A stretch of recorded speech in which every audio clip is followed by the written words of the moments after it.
بسم اللہ الرحمن الرحیم۔ السلام علیکم دوستو، میرا نام ہے سہیل احمد اور آپ دیکھ رہے ہیں اسے اسلامک وائس۔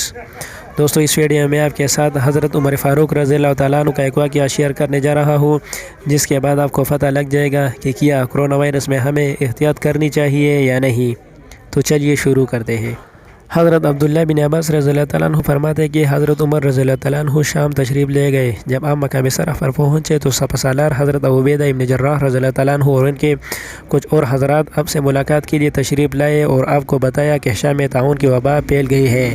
یہ سن 17 ہجری تھی۔ حضرت عمر رضی اللہ تعالیٰ عنہ نے مہاجرین صحابہ کو مشورے کے لیے بلایا، لیکن ان میں اتفاق رائے نہ ہو سکا۔ پھر آپ رضی اللہ تعالیٰ عنہ نے انصار صحابہ کو بلایا، لیکن ان میں بھی مہاجرین کی طرح اتفاق رائے نہ ہو سکا۔ اس کے بعد حضرت عمر رضی اللہ تعالیٰ عنہ نے فتح مکہ میں شریک مہاجرین اور سرداران قریش کو بلایا۔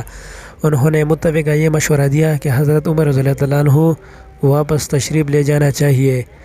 چنانچہ حضرت عمر رضی اللہ تعالیٰ عنہ نے اپنے ساتھیوں کو بتایا کہ میں نے واپس جانے کا ارادہ کیا ہے، لہذا آپ سب بھی جانے کے لیے تیار ہو جاؤ۔ حضرت عمر رضی اللہ تعالیٰ عنہ کا یہ فیصلہ دیکھ کر حضرت ابو عبیدہ ابن جراح رضی اللہ تعالیٰ عنہ نے فرمایا، عمر کیا تم تقدیر الہی سے بھاگ رہے ہو؟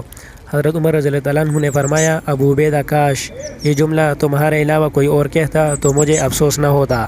ہاں، ہم تقدیر الہی سے بھاگ کر ہی تقدیر الہی کی طرف ہی جا رہے ہیں۔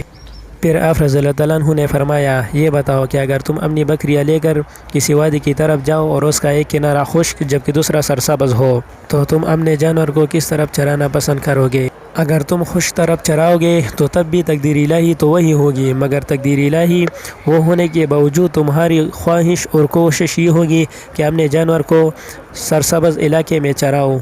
ابھی یہ گفتگو جاری تھی کہ حضرت عبدالرحمن بن عوف رضی اللہ تعالیٰ عنہ جو کسی کام سے گئے ہوئے تھے پہنچ گئے۔ انہوں نے جو یہ بحث سنی تو فرمایا، مجھے اس بارے میں علم ہے، میں نے نبی اکرم صلی اللہ علیہ وسلم کو فرماتے سنا ہے کہ جب تم سنو کہ کسی علاقے میں وبا پھوٹ پڑی ہے تو وہاں نہ جاؤ، اور جب اس جگہ وبا پھوٹ پڑے جہاں تم ہو تو موت کی خوف سے وہ علاقہ چھوڑ کر نہ جاؤ۔ یہ حدیث سن کر عمر رضی اللہ تعالیٰ عنہ نے الحمدللہ کہا اور مطمئن ہو کر مدینہ واپس تشریف لے گئے۔ دوستو یہ تھی حضرت عمر رضی اللہ تعالیٰ عنہ کا احتیاط، اس لیے ہمیں بھی احتیاط کرنی چاہیے۔ مزید اس طرح ویڈیو دیکھنے کے لیے ہمارے چینل ایسے اسلامک وائس کو ضرور سبسکرائب کریں۔ شکریہ۔